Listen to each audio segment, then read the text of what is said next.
Welcome back to A Little Bit of Cheese, your bite-sized Wisconsin sports podcast. I'm your host, Cody Depius, and we are here on a Friday. I know I said I wanted to be here on Thursday, but I made a mistake. I tried to play Super Mario Bros. Online, found myself alongst with a couple of viruses, and had to spend the day yesterday cleaning up my computer. But no more viruses. The computer was sick. Now it's healthy, and we're back with a little bit of cheese. And this is probably the saddest Friday during the football season because we have no college football, no NFL football to look out for here in Wisconsin this weekend. Wisconsin and Green Bay both on byes this weekend. But we did get a little bit of Packers news. Of course, Sam and I talked about the trade possibilities back on Monday. He said that they needed to trade for a linebacker. Well, it ends up that they traded a defensive end in Preston Smith. And Preston Smith, of course, he came over here back in 2019, played 5 good years of football here in Green Bay. They're trading him away. In return, Preston Smith, of course, going to the Pittsburgh Steelers. In return, Green Bay is getting back a 7th-round pick. So on the outside, it looks like, they traded him away for a bag of chips.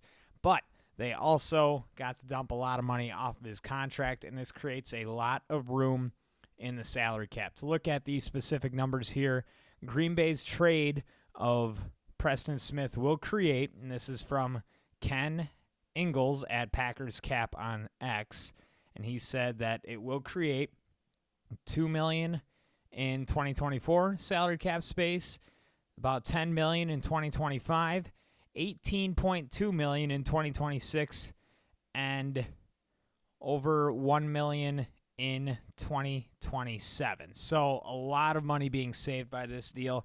And when you look at it for Green Bay, yes, we love Preston Smith. He did a really good job here, was able to hold down the fort for a long time. But there's a lot of youth on this team. Of course, they want to work in the younger guys, including Lucas Van Ness, a little bit of Aaron Mosley. You also want to see Brenton Cox is another guy that they want to try to work in there. But there's some young depth on this team that I think Green Bay feels has a lot more potential to help them go and win a Super Bowl at the end of the season. And I think it's okay. This is definitely good. Of course, you get a 7th-round pick back, which is a positive considering no 7th-round pick for Green Bay because of the Malik Willis deal from earlier this season. So you get your full draft class, and you get to dump off all that money and create all that extra cap space. You get rid of one of the veterans and one of the leaders on this defense, but you create the opportunity to let these young guys step up and get some more reps on the NFL level. I'm still waiting for that Lucas Van Ness breakout. I feel like it's possible, but there's something holding him back right now. And now is the time where we're going to get to see him open up because he's going to get a lot more reps without Preston Smith out there, which if you're honestly watching the Packers this year, Preston Smith did not do a whole lot on the defensive side. Yeah, he made a couple of nice plays here and there. I can think of 1 tackle for loss, but just 2.5 sacks so far in the season, not really much of a difference maker. And they're able to clear all that cap space in the future, which I don't think would have happened if they would have hung on to him. But now Preston Smith going over to Pittsburgh, they have a lot of depth. He gets to add to that. He has a lot of experience. So there is value in a Preston Smith, but I think Green Bay, I think it was a win-win trade for both sides, and I think it's good that Green Bay can now look to their young guys to step up, and I'm really just waiting for Lucas Van Ness to really turn it up. I'm excited for him. Call him Hercules. Like, he is athletically gifted as anybody has ever been at that position, and I would just love to see him step up and be the difference maker that they drafted him to be. He's a 14th overall draft pick, and he's gotten a lot of slack this year, and deservingly so, because there are a lot of expectations coming in. I personally was expecting a breakout year for Lucas Van Ness, and it just hasn't happened yet so far. But now he's going to get more opportunities, and things are going to be magnified when it comes to us looking at Lucas Van Ness. Like, we are going to see a lot more of him. We're going to know if he's made the improvements or if he's not, and this is going to be a big turnaround. And I'm not going to say that he needs to go out and make an immediate difference and be an impact player right away now that Preston Smith is not there, because we've already seen some Lucas Van Ness. But a couple of weeks down the road, when Lucas Van Ness knows that he's going to be one of those guys starting, he's going to get a majority of the snaps out there on the edge for this Green Bay defense, we need to start seeing improvements, or you start to look somewhere else. And that'll be a conversation down the road. But overall, the defense has played so much better this year. You can't be too disappointed.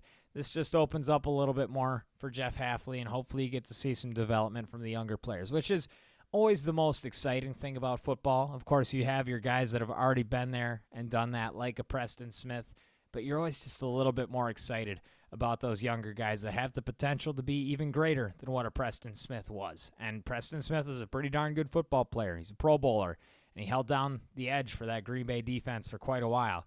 And now you get to see some other names and some younger guys step in and get the reps that he already had. So I think this overall is a positive for Green Bay, and this opens up a roster spot. Jamin Davis was picked up by Green Bay in that last week of October, so about 2 weeks ago. Jamin Davis, he was a former first-round pick for the Washington Commanders. He was released. Green Bay picked him up, put him on the practice squad, and I think this is an interesting move for them. He was a linebacker that moved to defensive end for Washington this year and got released.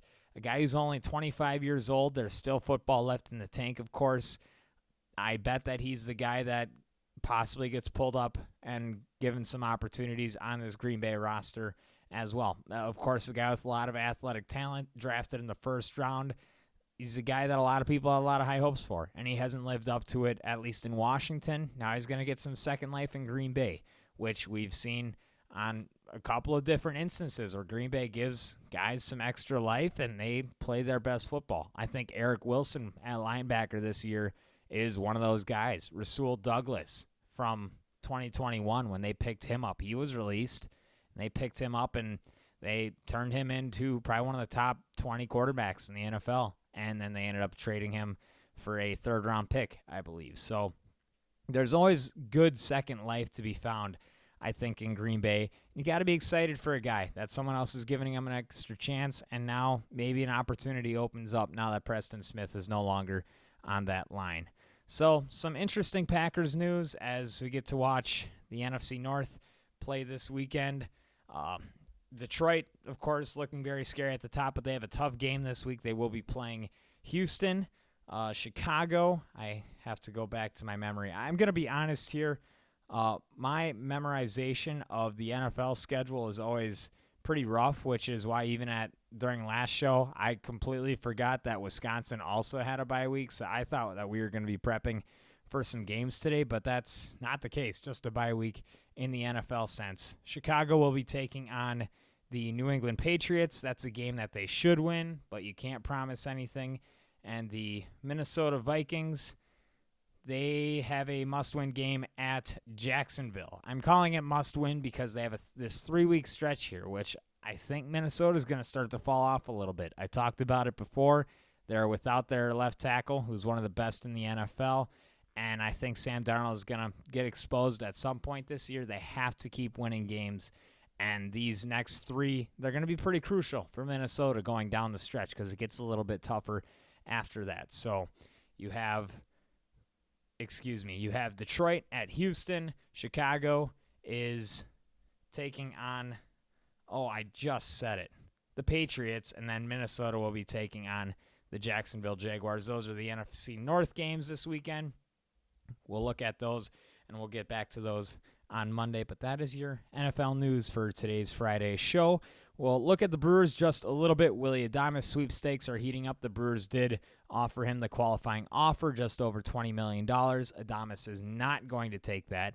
He did say, quote, earlier this week that he would take a little bit less money to stay in Milwaukee, but he also said that he understands his value and he wants to be rewarded for it, which is totally understandable. Willy Adames deserves a lot of money, and he's going to get it. I don't think Milwaukee's going to be the team to give it to him, as I believe the first offer was from, I think, the New York Mets yesterday, and the Mets offered him 7 years, $160 million. That is way out of Mark Atanasio's pocketbooks. Matt Arnold is not going to go out there and make that deal.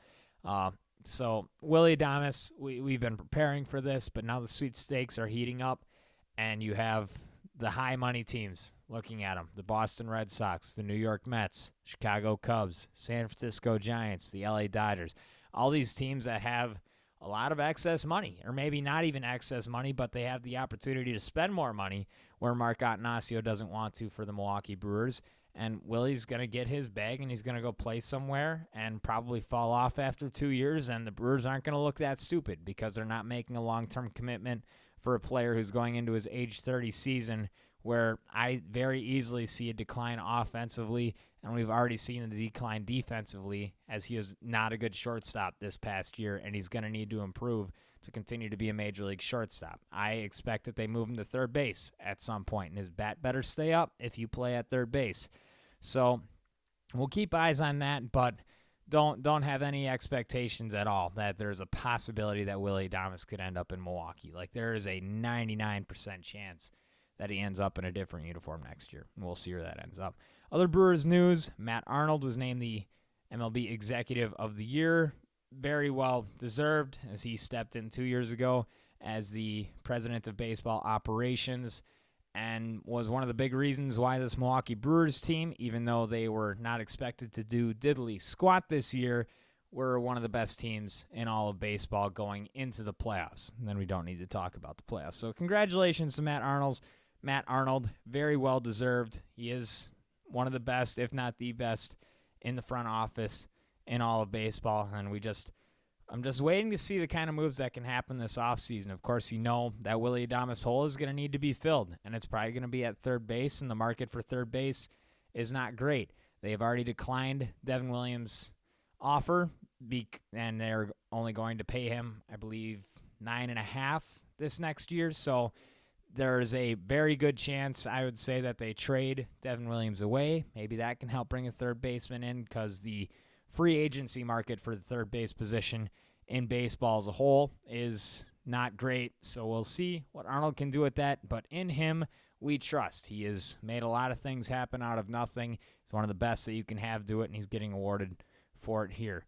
The Milwaukee Bucks are back in the win column with a 123-100 win over the Utah Jazz. They will play the New York Knicks tonight. Of course, Giannis and Dame. Giannis had 31. Dame had 34. You like to see a little bit more production out of a Brook Lopez, who I believe only had 1 point in this game. He's out there for a good chunk of the game. Bobby Portis played well. A.J. Green played well. But a bigger task tonight. The Knicks so far are 3-4 on the season, where the Jazz, the game from yesterday, the Jazz are now 1-7. So the Bucks beating up on the bad team that they should have. Now we'll see how they play against a Knicks team that now has Karl Anthony Towns and was one of the better teams in the East last year. It should be a tall task as they head into this weekend once again. It's going to continue to be a little bit tough here, as they will then play Boston again on Sunday. So the Bucks got to start to pick it up. Of course, it's not do or die time, but I predicted back on Monday this skid is going to continue, and it did. They ended up losing to Cleveland the next night after that. They did get this win over the Jazz, but now they'll play the Knicks, and then they will play the Boston Celtics. So that's kind of the Bucks news. We'll be looking at those games. We'll be back on Monday to cover those. Then the Wisconsin Badgers basketball team, a 79-67 win over Montana State. Max Klesmet had 26 points. The Badgers now up to 2-0 on the season. As we kind of watched that preseason game a little bit against River Falls, that game was within 3 in the third quarter, so that was not what you wanted to see as a Badger fan, but I think those worries are kind of moving away as the Badgers beat a pretty solid Montana State team that has been to the NCAA tournament in recent years. Like, this is a good, experienced Montana State team, and Wisconsin was able to play up to where they should have, and they beat them. So you get to watch some basketball this weekend. Of course, we'll still watch the college football games. We'll still watch the NFL, and we'll be back with some storylines on Monday. But no Packers, no Badgers football. So we're stuck with basketball. I believe I'm actually going to see a hockey game tonight, so maybe I get back with that as well. But we'll be back on Monday. Sam will be back for the NFL Reaction Monday. I'm your host, Cody Depius, and I thank you for being here with us once again this week, as we'll be back on Monday with another edition of A Little Bit of Cheese, your daily Wisconsin sports podcast. Your bite-sized Wisconsin sports podcast.